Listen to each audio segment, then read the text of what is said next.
You guys, these are some of the mistakes that I really wish that I could take. Yeah, he got kicks, but like swish, I don't miss, don't do bricks, he got kicks, the kid is sick, team with Rob, cause he got hits, he got kicks.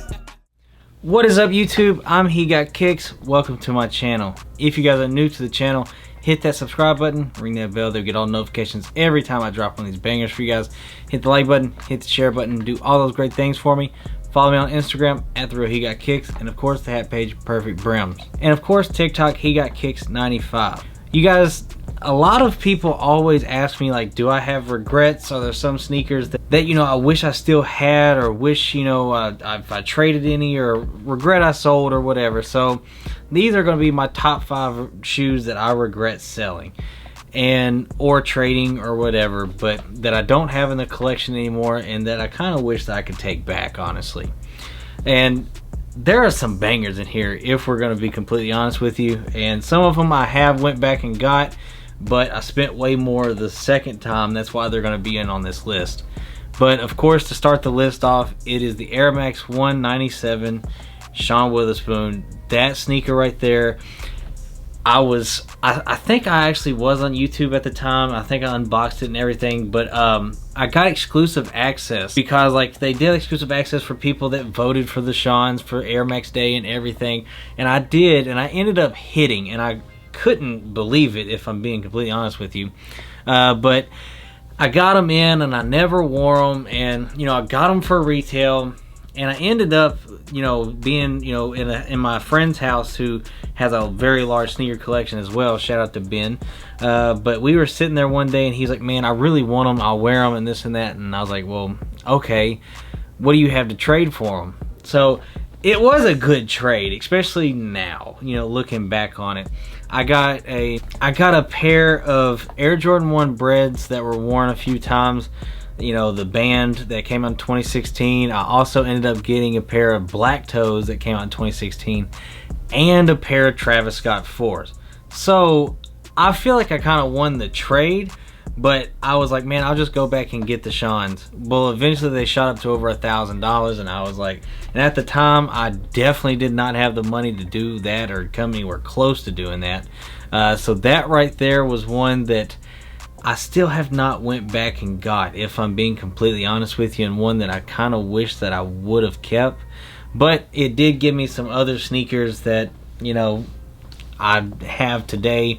And the next one that leads me into the next one that I wish I didn't sell was the Air Jordan 1 black toe, the one I got from that trade. I sold it, and I think I only sold it for like $300, and I'd only worn it like twice.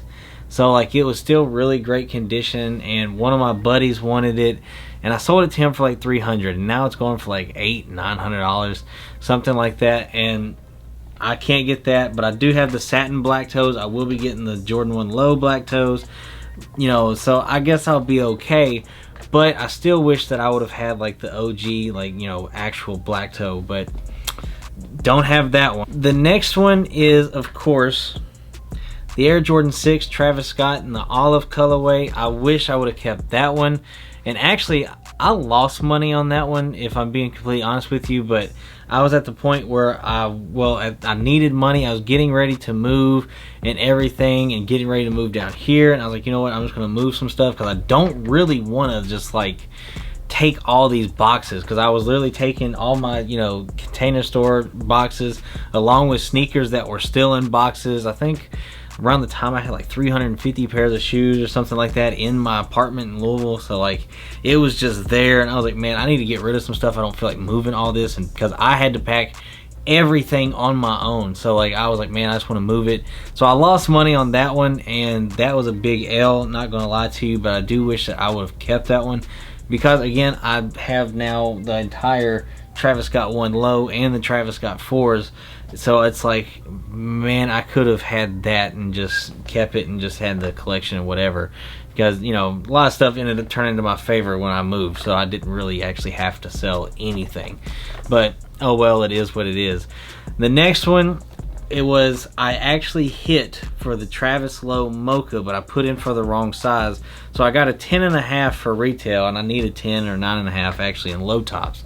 So I got a 10.5, and I ended up, you know, selling it on StockX because I did have a pretty good sized bill that was coming up that I actually needed to pay. And I was like, well, if I hit for retail, I'll just sell it and make my money. So I sold it on StockX, made the money, paid the bill, and I was like, I'll just go back and get it. Well, then I actually did, of course, go back and get it.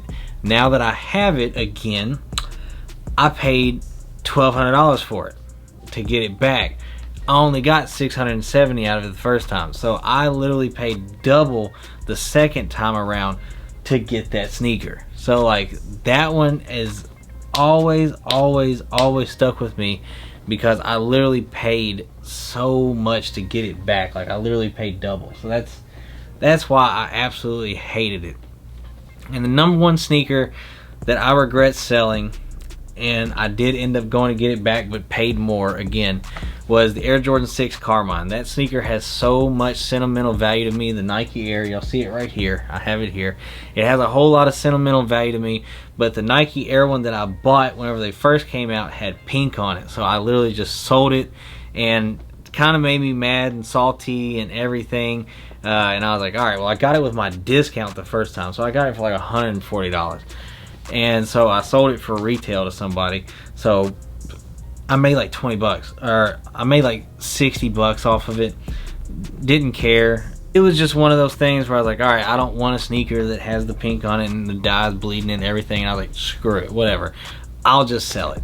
So I did, and that made me kind of salty and mad for a little bit. And I was like, well, I don't want to take the risk and buy one that doesn't off StockX or GOAT, whatever. Well, then I think I paid $340 for that one, so I paid $200 more than what I paid the first time. And it's a very big sneaker to me. I have it literally tattooed on the back of my arm, as you can see. So it's like, it has a lot of sentimental value to me, but it just kind of made me mad.